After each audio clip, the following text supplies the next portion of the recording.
কপালটা এমন খারাপ হইল কেন যে তোমারে কেউ ফিরাইতে চায় না, কেউ কেন বলে না যে রে আব্বা তুই না মুসলমানের ছেলে, তো তোরে যে কোনোদিন ফজরের নামাজে মসজিদে দেখলাম না, আরে তুই কেমনে রে মুসলমান, তোমারে যে কোনোদিন 5 ওয়াক্ত নামাজে দেখি না রে আব্বা।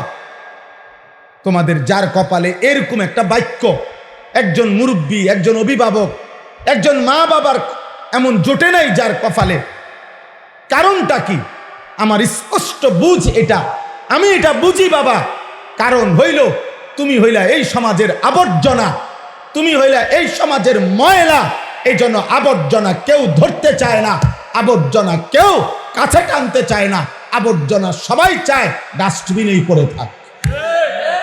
এজন্য নেশাখোর তুই এই সমাজের আবর্জনা, মদখোর তুই এই সমাজের আবর্জনা, নারী এবং জিনার ব্যভিচার অসভ্যতার নোংরামির সাথে যারা জুড়ে আছো তুই এই সমাজের নাপাক ময়লা, তোকে ডাস্টবিনে ফেলে রাখছে এই সমাজ। এই জন্য তোকে কেউ ডাকে না। আপন মা কেমনে ভুলে যায় না তো সন্তান, আপন বাবা কেমনে ভুলে যায়? কিভাবে সম্ভব এটা? কিভাবে যে বাপ জীবিত থাকতে 1 বছরের মধ্যে এই বাপের ফুত, এই নাফরমান 1 বছরে একদিনও ফজরের নামাজ পড়লো না, অথচ বাপ জীবিত, মা জীবিত। কিভাবে সম্ভব? কারণ একটাই, তোর বাপও তোকে মনে করে এটা আমার সংসারের আবর্জনা, মাও মনে করে এটা আমার সংসারের আবর্জনা। নাপাক এটা ময়লা, এটা দুর্গন্ধ। যতটা দ্রুত দিন গনে বাপ কোন দিন বাইতে বাইর করবে, বাইতে বাইরবে, একটা কামে লাগিয়ে যা, পিছা দিয়া ফের বাইর, ভাত খা, গুমজা, ফেসাব পায়খানা কর, পাইলে বাপেরে কিছু দিস, না পাইলে তুই চল, বাদ দি। 12 নম্বর পারা, 11 নম্বর সূরা, সূরা হুদ। এই সূরা আমি 2টা আয়াত 15-16 ছোট্ট 2টা আয়াত তেলাওয়াত করছি। তো এই সূরার মধ্যে কোরআনুল কারীমে সবচেয়ে বেশি ধ্বংসপ্রাপ্ত জাতির আযাবের বর্ণনা সবচেয়ে বিস্তারিত এই সূরাতে আছে। আল্লাহ তাআলা 5টি জাতিকে, 5 জন নবীর কওমকে এই পৃথিবীতে চূড়ান্ত আযাব দিয়ে পুরা জাতি একসাথে শেষ করে দিছে। হযরতে নূহ আলাইহিস সালামের জাতি, হযরতে হুদ আলাইহিস সালামের কওম, হযরতে সালেহ আলাইহিস সালামের কওম, হযরতে লূত আলাইহিস সালামের কওম, হযরতে শুআয়ব আলাইহিস সালামের কওম। এই 5 জন, নূহ, হুদ, সালেহ, লূত, শুআয়ব আলাইহিমুস সালাম, এই 5 জন নবীর কওম। নবীগণ তাদের সর্বোচ্চ শক্তি দিয়ে, সবটুকু সাধ্য দিয়ে মানুষদেরকে আল্লাহর নাফরমানি থেকে ফিরাইতে চাইছে, কিন্তু কোনোভাবেই সংখ্যাগরিষ্ঠ জাতি আল্লাহর দিকে ফিরে নাই, গুনাহ ছাড়ে নাই। ফলে পাপের সীমা লঙ্ঘন যখন হইছে, আল্লাহর নির্দিষ্ট ফায়সালায়, আল্লাহর আযাবে এই 5 জন নবীর কওম একেবারে শেষ হয়ে গেছে, পুরা জাতি। فأصبحوا لا يرى إلا مساكنهم فأصبحوا في دارهم جاثمين فأصبحوا في ديارهم جاثمين فجعلنا عاليها سافلها وأمطرنا عليهم حجارة من سجيل। এইভাবে আল্লাহ তাআলা বর্ণনা দিয়েছেন একটার পরে যে একটা মানুষও বাঁচে নাই, পুরা জাতি শেষ হয়ে গেছে, পুরা জাতি নাফরমানি আর পাপের সীমা লঙ্ঘন করছে। তো ওইখানে আছে বারবার আল্লাহ তাআলা ওই জাতির নাফরমানি এবং আল্লাহর আযাবের পরে কথা যখন শেষ করছে এক একটা কওমে, তো আল্লাহ তাআলা বারবারই বলছে, কোথাও বলছে ইন্নাহুম কানু কওমান আমিন। বন্ধু, আসলে মূলত এরা গুনাহ আর নাফরমানিতে অন্ধ হয়ে গেছে। কোথাও বলছে নবী, হে আমার জাতি, ওয়া নাসাহতু লাকুম ওয়ালাকিন লা তুহিব্বুনান নাসিহিন। আহা, আমি তোমাদেরকে আল্লাহর আযাব আসার পূর্ব পর্যন্ত কত না উপদেশ দিয়েছি, কিন্তু আসলে বাস্তব কথা হলো কোনোভাবেই তোমরা উপদেশ নসিহত পছন্দ করছো না। তোমাদের কাছে কোনোদিনই আল্লাহর কথা উপদেশ নসিহত গুলো ভালো লাগে নাই, ফলে আজ তোমরা ধ্বংস হয়ে গেল। আল্লাহ বলছে লা আমরুকা ইন্নাহুম লাফি সাকরাতিহিম ইয়ামাহুন। বন্ধু আপনার কসম, নবীজিকে বলছে যে বন্ধু আপনার কসম দিয়া বলতেছি, আপনার জিন্দেগির কসম, এই নাফরমানগুলো গুনাহ আর নাফরমানির মাতলামিতে অন্ধ হয়ে আছে, মাতাল হয়ে গেছে গুনাহ এবং অন্ধ হয়ে আছে। লাফি সাকরাতিহিম ইয়ামাহুন।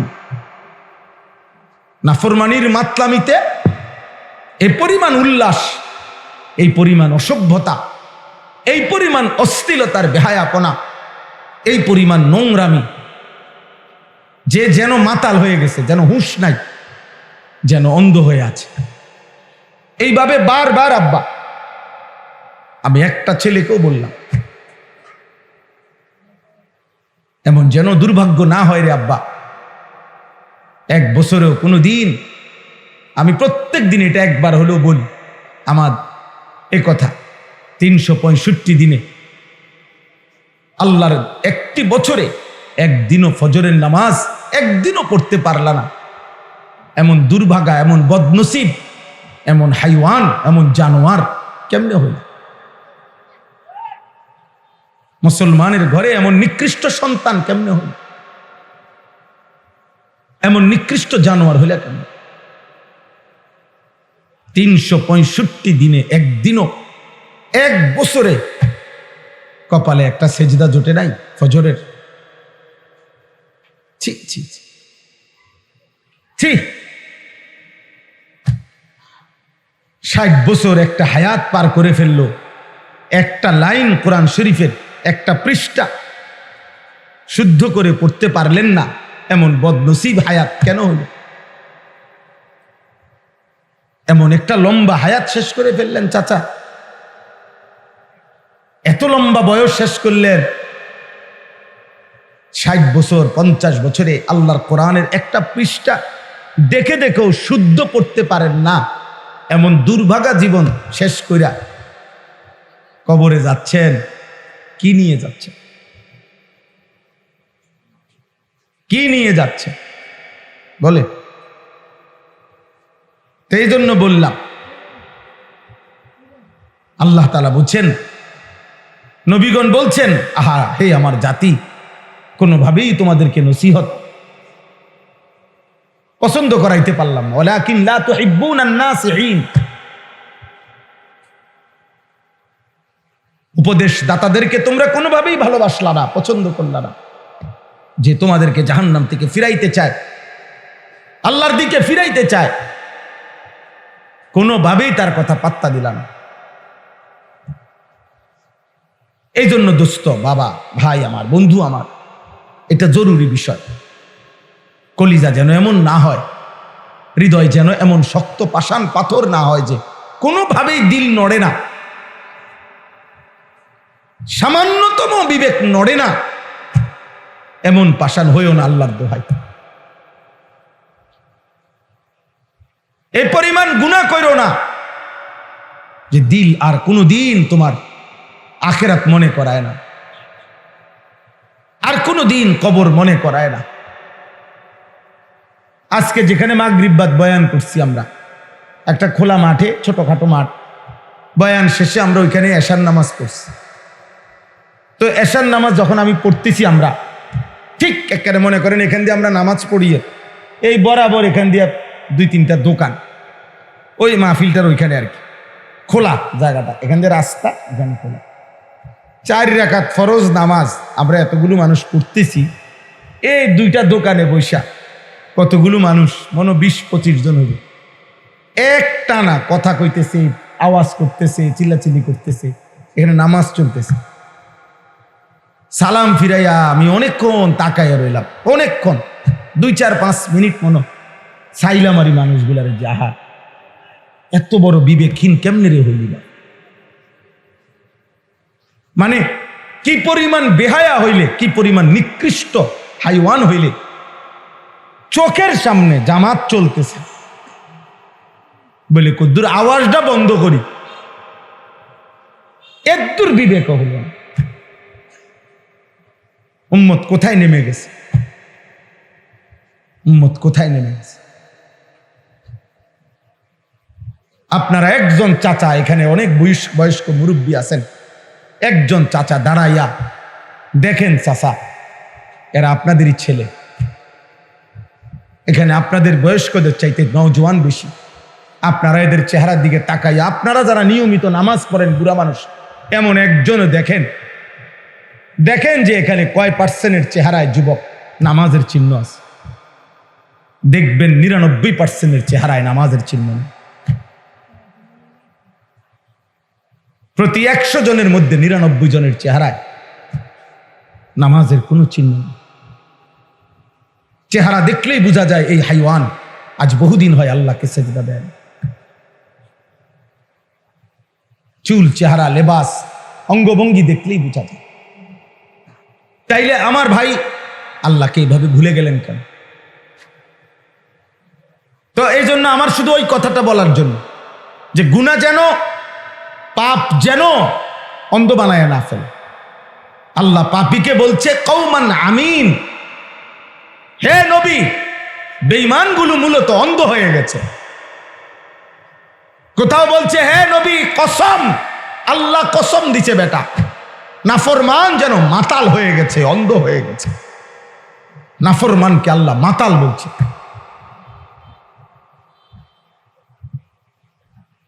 মাতাল বলছে, হ্যাঁ হ্যাঁ।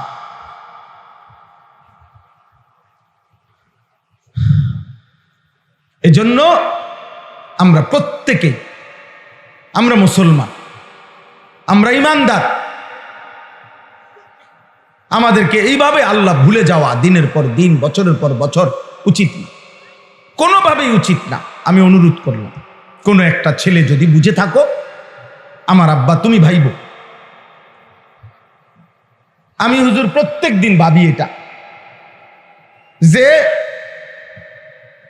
যেই সমস্ত ছেলে তোমাদেরকে কেউ নারী, ছবি, জিনা, ব্যভিচার, মদ, জুয়া, বন্ধুদের অসৎ আড্ডা, মোবাইলের অশ্লীল দৃশ্য, নামাজ নাই, সেজদা নাই, পাক পবিত্রতা নাই, পেশাব পায়খানা করে পায় পবিত্রতার ধার ধারে না, হারাম বীর্যপাত হইতেছে, শরীরে নাপাক লাইগা আছে, এই হাইওয়ান, এই জানোয়ার মন মতো চলতেছে, খাইতেছে, ঘুমাইতেছে, কোন দিনের প্যান্ট এটা পরে, কোন দিনের নাপাক এটার ভিতরে পরে লাইগা রয়েছে। আহা আহা, এরপরেও একটা ছেলে ভাইব যে এত অসভ্যতা, অবাধ্যতা, আল্লাহর নাফরমানির পরেও তোমারে কেউ ডাকে না, মাও না, বাবাও না, এই সমাজের কোনো মানুষও না।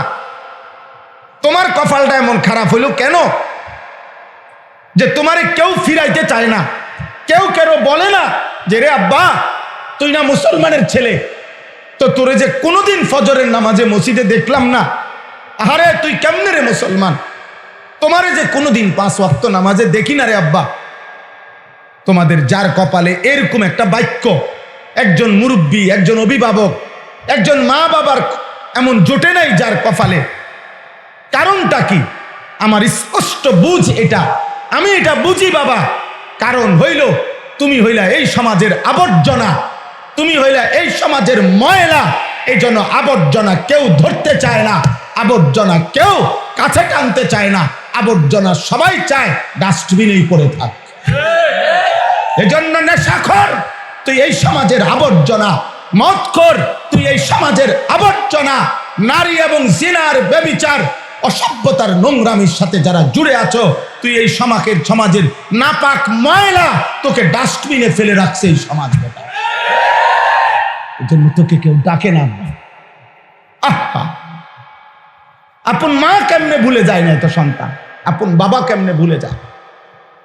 কিভাবে সম্ভব এটা? কিভাবে যে বাপ জীবিত থাকতে 1 বৎসরের মধ্যে এই বাপের ফুত, এই নাফরমান 1 বছরে একদিনও ফজরের নামাজ পড়লো না, অথচ বাপ জীবিত, মা জীবিত।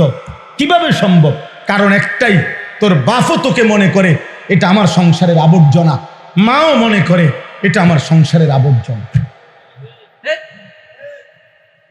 না পাক, এটা ময়লা, এটা দুর্গন্ধ। যতটা দ্রুত দিন গনে বাপ কোন দিন বাইতে বাইর করবে, বাইতে বাইরবে। একটা কামে লাগিয়া যা, পিছা দিয়া ফের বাইর, ভাত খা, ঘুম যা, পেশাব পায়খানা কর। পাইলে বাপের কিছু দিস, না পাইলে তুই চল, বাদ দি।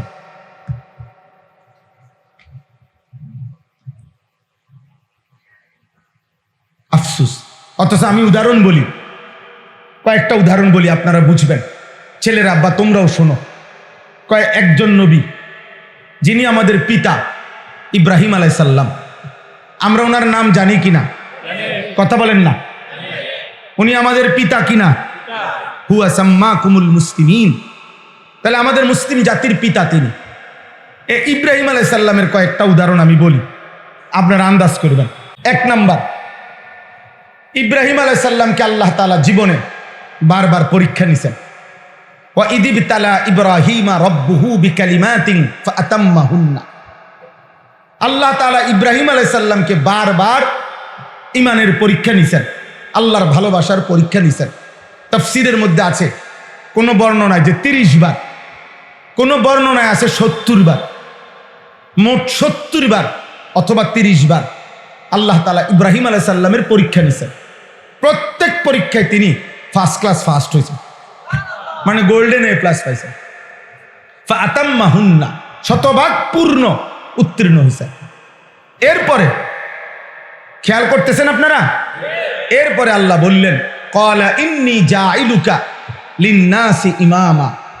ইব্রাহিম, আমি তোমাকে এই সারা জীবনের পরীক্ষার বিনিময়ে তুমি যে সর্বোচ্চ ভালো ফলাফল করেছ, এর বরকতে গোটা বিশ্ব মানবতার, পৃথিবীর সমস্ত মানুষের জন্যে আমি তোমাকে ইমাম বানায় দিলাম।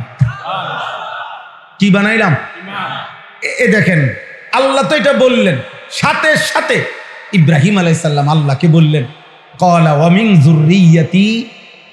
আল্লাহ, আপনি যে আমার ইমামের এই মর্যাদাপূর্ণ পদ দিলেন, ইমাম বানায় দিলেন, আমি আপনার কাছে জানতে চাচ্ছি, আমার সন্তানগণ, আমার বংশধরগণ, আমার আওলাদরা, তারাও ইমামের এই পদ পাবে কিনা? ইমামের এই পদ পাবে কিনা? কি লক্ষণীয় কি, যে যখন নিজের জন্য আল্লাহ মূল্যায়ন করলেন উনাকে, উনি 1 মিনিটের জন্য সন্তানকে কি করে নাই, বলে নাই, সাথে সাথে জিজ্ঞেস করলেন, ক্বালা ওয়া মিন যুররিয়াতি। সন্তানের জন্য ভাবলেন। আল্লাহ বললেন, লা ইয়ানালু আহদিজ যালিমিন। ইব্রাহিম, হ্যাঁ, তোমার সন্তান বংশধরগণ ইমাম হবে এই শর্তে যে জুলুম করতে পারবে না, পাপ করতে পারবে না। যদি পাপ আর জুলুম থেকে মুক্ত থাকে তাইলে এই পদ তারাও পাবে, নয়তো পাবে না। তাইলে একটা উদাহরণ দিলাম। আল্লাহর ঘর কাবা, দ্বিতীয় উদাহরণ, কাবা শরীফ যখন ইব্রাহিম আলাইহিস সালাম আল্লাহর হুকুমে ইসমাইলকে সাথে নিয়ে, সন্তানকে সাথে নিয়ে নির্মাণ করলেন, এবার দোয়া করার পালা। কাবার নির্মাণ শেষ হয়েছে, আর আল্লাহ বললেন, ইব্রাহিম, এবার তুমি আমার কাছে কিছু চাও, আমি তোমাকে দেব। এই দোয়ার মধ্যে দেখেন ইব্রাহিম আলাইহিস সালাম বললেন, রব্বানা ওয়াজআলনা মুসলিমাইনি লাক। আল্লাহ, আমি এবং আমার সন্তান ইসমাইল, আমরা বাপ পুত দুইজনকেই আপনি আপনার আনুগত্যের উপরে, ইসলামের উপরে ইস্তেকামাত, দৃঢ়তা দান করেন। তাহলে নিজের জন্য বলতে গিয়ে সন্তানের কথা বলছেন কিনা? এক বাবার ফিকির, এক বাবার ফিকির। সম্পদ নয়, সন্তান, আওলাদ, মানুষ, বংশধর। তৃতীয় উদাহরণ, ইব্রাহিম আলাইহিস সালাম দোয়া করলেন, হযরতে হাজেরা এবং ইসমাইলকে ইব্রাহিম আলাইহিস সালাম যখন আল্লাহর হুকুমে কাবা, আমি সংক্ষেপে বলতেছি, ঘটনা না বলিয়া বলতেছি শুধু, কাবা ঘরের পাশে যখন রেখে গেলেন আল্লাহর হুকুমে একাকী, চারিদিকে এক নজর তাকাইয়া দেখলেন যতটুকু নজর যায় কোথাও কোনো মানুষও নাই, পানিও নাই, একটা গাছও নাই, একটা বসতিও নাই, বেঁচে থাকার বাহ্যিক কোনো উপকরণ কিছুই নাই, কিছুই নাই, নাই দে নাই, কিচ্ছু নাই। এরকম দুধু মরুভূমিতে সম্পূর্ণ একাকী একজন নারী, একটা মহিলা আর একটা কোলের বাচ্চা, এটা রাইখা, বিষয়টা গল্প শোনা তো সহজ, কিন্তু কল্পনা করেন, বিবেক থাকলে চোখ বন্ধ করে ভেবে দেখেন তো, যে শত শত হাজার মাইলের ভিতরে মরুভূমি ছাড়া আর কিছু দেখা যায় না, একটা মানুষ, একটা জানোয়ার, একটা পশু, এক ঢোক পানি, এক লোকমা খাবারের ব্যবস্থা নাই, গাছ নাই, পালা নাই, কিচ্ছু নাই, এরকম একটা জায়গায় আল্লাহর হুকুমে ইব্রাহিম আলাইহিস সালাম যখন রেখে যাচ্ছেন ইসমাইল এবং হাজেরাকে, এই কোরআনে আছে, হুজুর আমার মুরব্বী সামনে বসা আছে, তো দেখেন ইব্রাহিম আলাইহিস সালাম ঠিক ওই মুহূর্তে আল্লাহর কাছে দোয়া করছে, দোয়া করতে গিয়ে বলছে, আল্লাহ, চারিদিকে মরুভূমি, গাছপালা, তরুলতাহীন জায়গায় আমি আমার স্ত্রী সন্তানকে রেখে গেলাম, আপনার কাছে আমার চাওয়া, রব্বানা লিয়ুকিমুস সালাহ, আল্লাহ আমার স্ত্রী সন্তান যেন মৃত্যু পর্যন্ত নামাজ আদায় করে। এই পরিস্থিতিতে যেখানে এক ঢোক পানির ব্যবস্থা নাই, খাবারের ব্যবস্থা নাই, সেখানে এক বাপের ফিকির সন্তানের নামাজ, এক স্বামীর ফিকির স্ত্রীর কি নামাজ।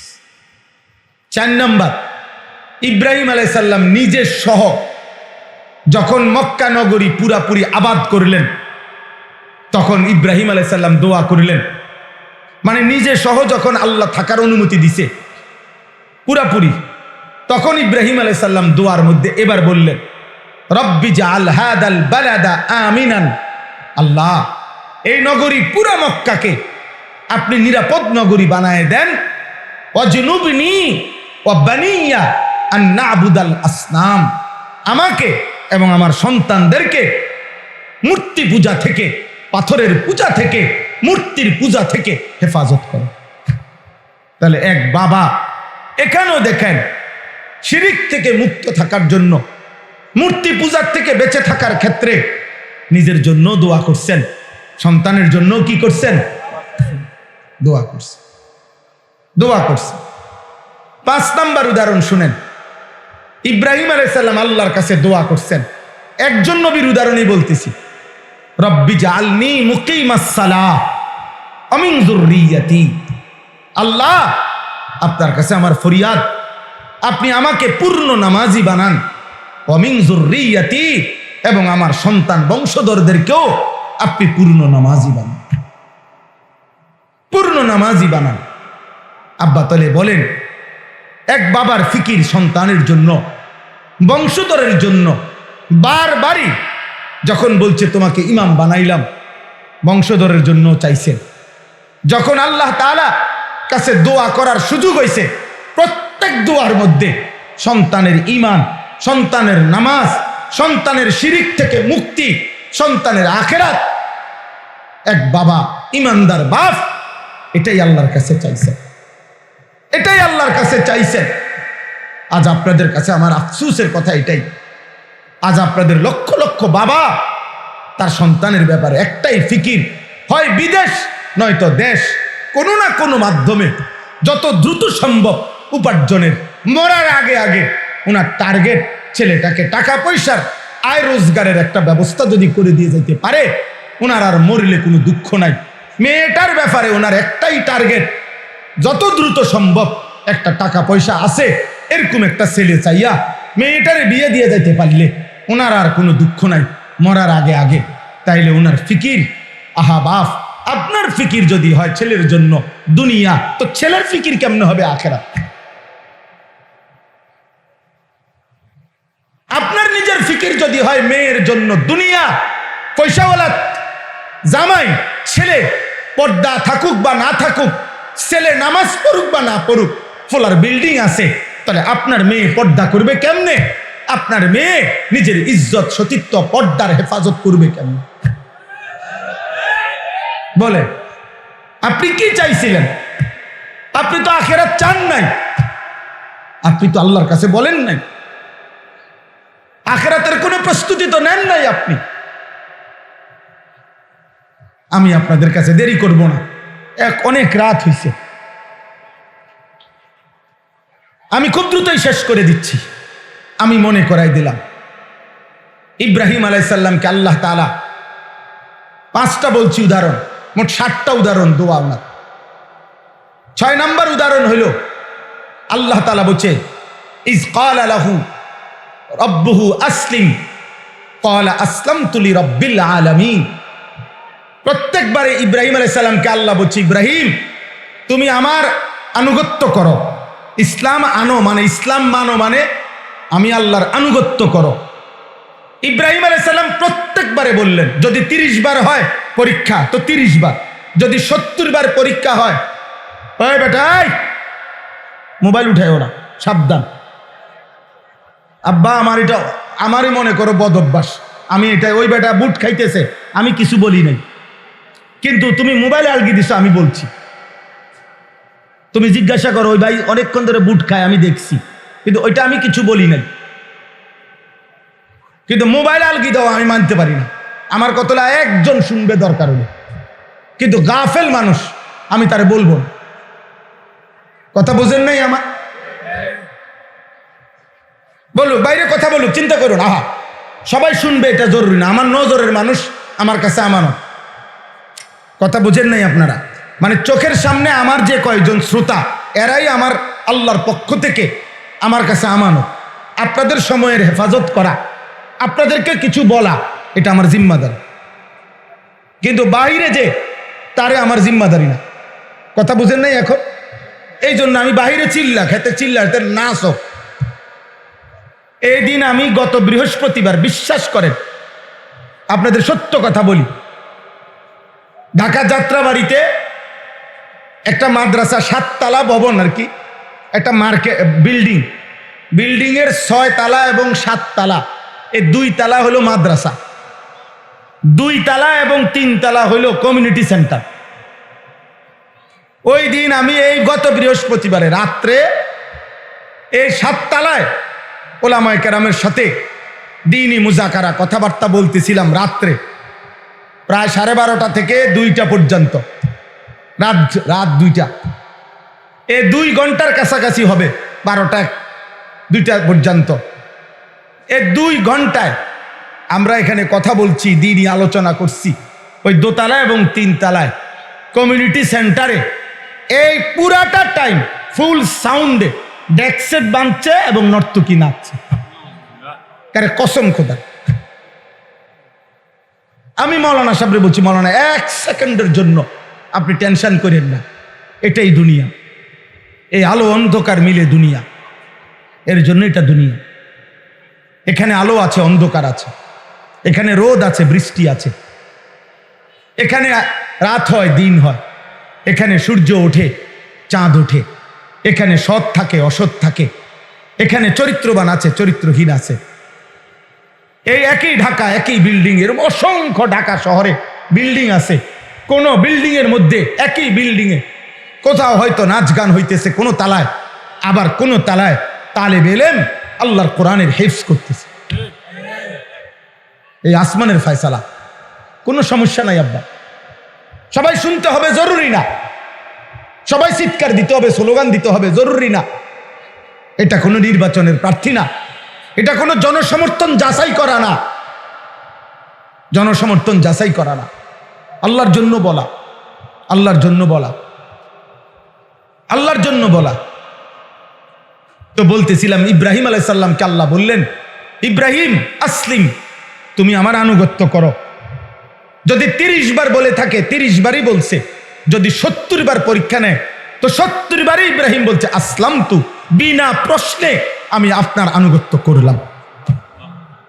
আসলিম মানে হলো ইসলাম, মূলত বলা হয় শর্তহীন, যুক্তিহীন, তর্কহীন আল্লাহর কথা, রসুলের কথা নিশ্চিন্তে মেনে নেওয়া, এটারে মূলত বলে ইসলাম।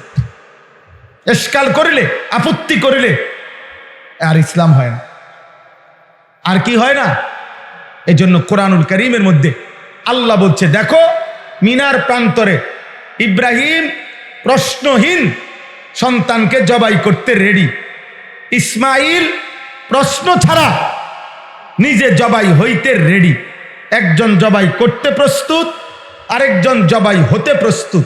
এই প্রেক্ষাপটটাকে, ওই মুহূর্তটাকে আল্লাহ কোরআনে বলছে ফালাম্মা আসলামা,